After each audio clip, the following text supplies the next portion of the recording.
Good evening. My name is Isaac Lero, and today I'm going to be talking about the effects of TV commercials on kids. So, according to GeekWire, in 2017, the average child is exposed to more than 980 hours of TV commercials per year.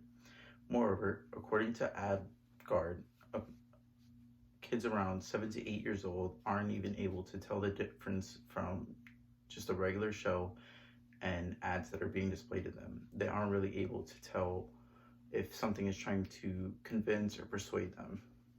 When the fact of the matter is, we're not really sure when kids are able to just tell this difference and when they're being persuaded into something.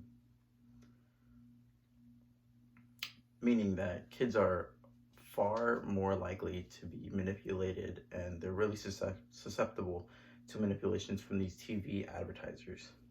Because of this, TV commercials should be treated and regulated specifically when they are targeting kids and teenagers. Firstly, the negative effects that kids commercials have on kids and parents too. As I previously just stated, kids commercials and kids watching TV commercials can even affect the parents too. So, according to the Silence Daily in 2020, they bring up a good point when it comes to kids watching TV commercials and their parents' stress levels.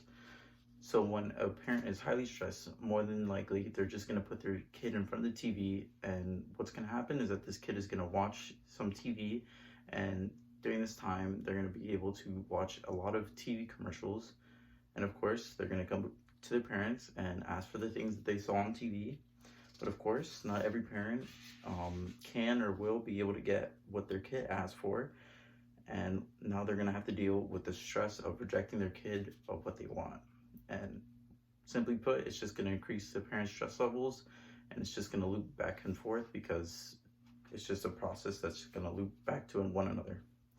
And according to a study from the University of Arizona in 2020, they bring up a similar point, and they claim that kids watching TV commercials could also just be causing the stress in more parents. It states that we know that kids ask for things, and we know it leads to conflict. And of course, we know that conflict leads to stress.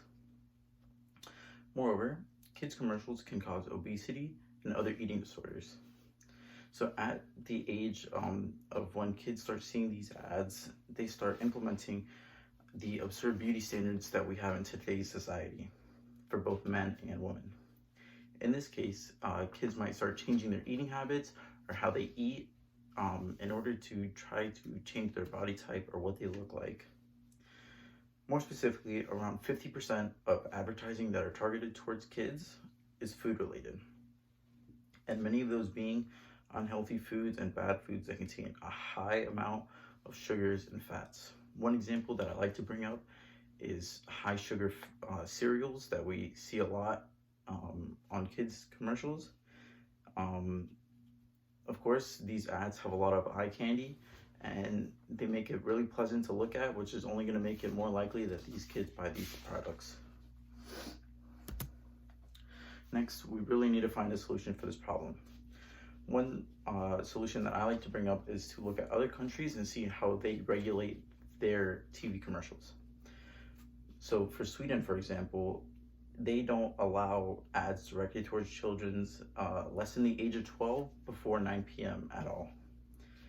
And for even a better take that I like is that England prohibits advertising of food high in fat, salt, and sugar during TV hours with the audience less than 16.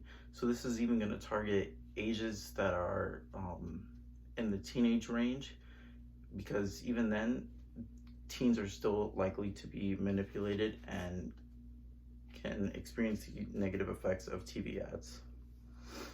Moreover, we can write to the people in power that have a voice in the regulations that we should be implementing.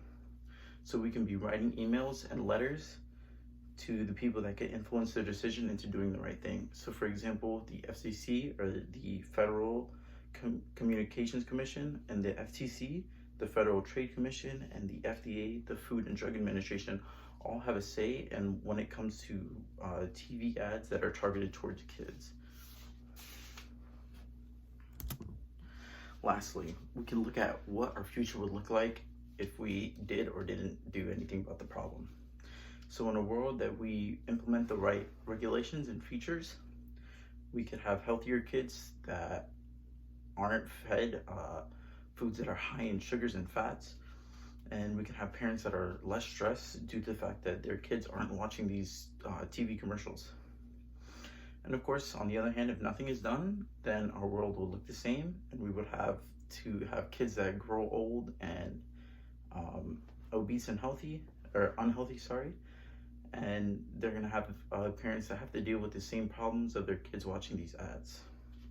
So all in all, kids that watch these TV ads are likely to be manipulated, and they only seem to harm us consumers while only benefiting the people that sell the product. We really need to be writing letters and emails that can help change the regulation towards these higher positions. And with the right actions that are made by us, we really are able to make a change and produce a better and healthier future for our kids and the other generations that follow. Thank you.